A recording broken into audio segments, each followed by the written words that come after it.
Yeah.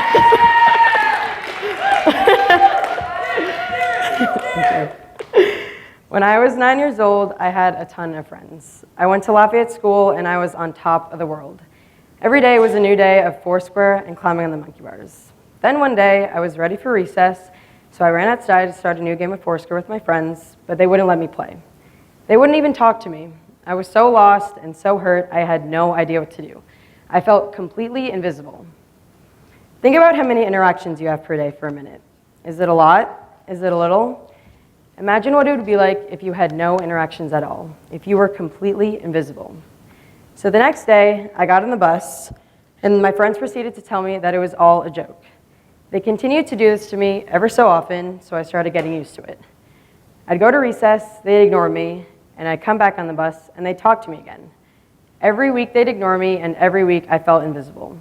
But the bus was a place I felt comfortable. I had all the attention on me. So I started to become more aware of the people around me, and I tried to look for anyone else who looked ignored. But the only person I noticed was my bus driver. Every time my friends and I got on and off the bus, we never said hello or thank you to my driver. We completely ignored the woman that drove us every single day for a year. I didn't even know her name. So I started to think about my grandma. She used to be a bus driver for 35 years, and it made me so sad to think that people might be ignoring her too. And I realized that my bus driver had a family. She had kids and she had grandkids. And I wonder what they would feel like if they knew that she was being neglected.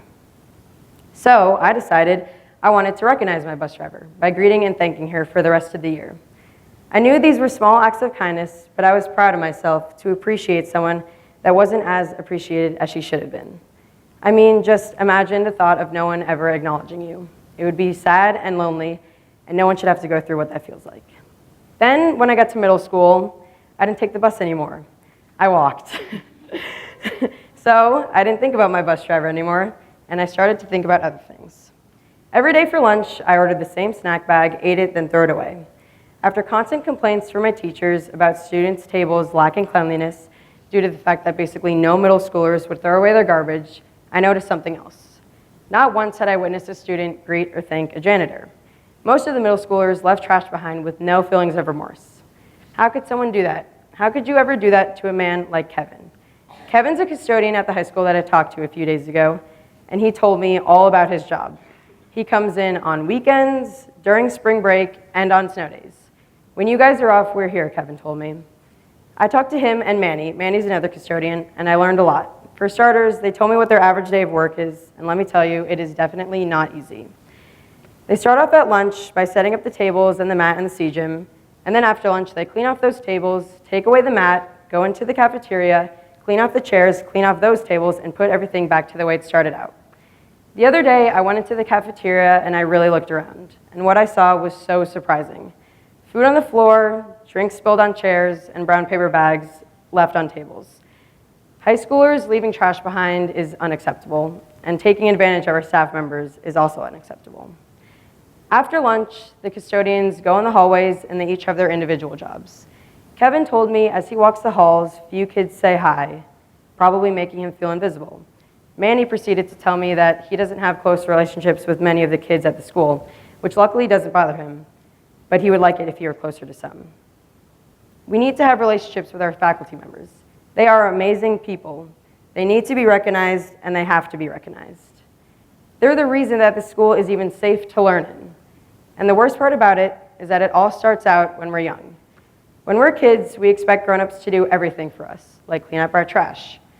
I work at Lafayette 2 days a week for the Work-Family Connection program, and it's been an amazing experience learning from the kids and hanging out with them. But like I said, they take grown-ups for granted. The other day, the kids were having snack, and there's always someone who doesn't clean up her orange peel or someone who doesn't wipe up his spilled milk. But this time was different. A specific kid spilled milk all over the table, and after I told him to clean it up, his only response was, "Ugh, why would I have to do that when we have a janitor?" I mean, it's horrible to think that these kids expect to be able to play with all of Lafayette's equipment, eat all of its food, and just leave everything for the janitors to wipe up. Another thing I noticed at Lafayette is that there are way more students that play an instrument than those in the middle school. Every day there's a light bus that comes from the middle school to bring students to Lafayette to attend Work Family. and not once had I seen any of them walking in with an instrument, while on the other hand, almost all Lafayette students played one. Surprisingly, when I was in middle school, I was one of the few who continued to play an instrument.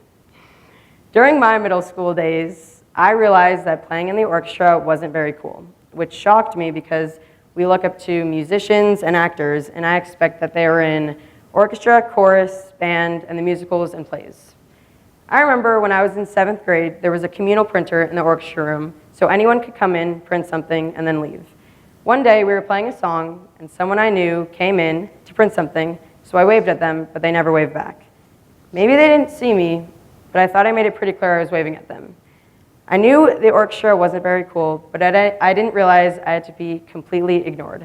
I felt invisible again. And now that I'm in high school, I've realized a couple more things. I'm playing in chamber orchestra now, and I've realized that the orchestra, chorus, and band rooms are very far away from every other classroom. They're kind of hidden away. The school does an okay job of recognizing the arts, but they do a much better job of recognizing sports and academics. Last year, the chamber orchestra, band, and chorus performed Mozart's Requiem. This is an hour-long piece where we had no breaks. And of course, the usual people showed up. A few parents and some siblings. There were a lot more people than I expected because of how many students performed, but still, I would never expect my friends or peers to attend this concert, which did make me feel a little underappreciated. It seems like everyone in the world focuses on what's right in front of them and not on everything else around them. The orchestra allows people to express their feelings, listen to music, and be put into a better mood. It's like everyone is ignorant to those who may not want to be in the spotlight, but those people are still people, and they deserve to not feel invisible. Without them, we would get nowhere in life. Bus drivers take us to school, janitors allow us to learn in a safe environment, and in my opinion, orchestra or band music could put you in a better mood. If we all come together and acknowledge everyone around us, no matter how similar or different they are from you, everyone would be happier. What if we could learn about the people in the background and share their stories? There's a website called unsungheroes.org that was created by Febin Bellamy, a student at Georgetown University, when he struck up a conversation with a janitor. The two talked for hours, bonding over music and sports, and this made Febin want to interview all the staff members at Georgetown. He created this website to build a better community, but more importantly, to share the workers' stories of humanity with the world. The world would cease to exist without invisible people. And if I could tell my 9-year-old Foursquare loving self something, it would be this. Appreciate everyone around you. Appreciate everything around you. Being in the background is not and should not ever be looked at as something negative. Notice the people in the background and be grateful for them. Thank you. Yay.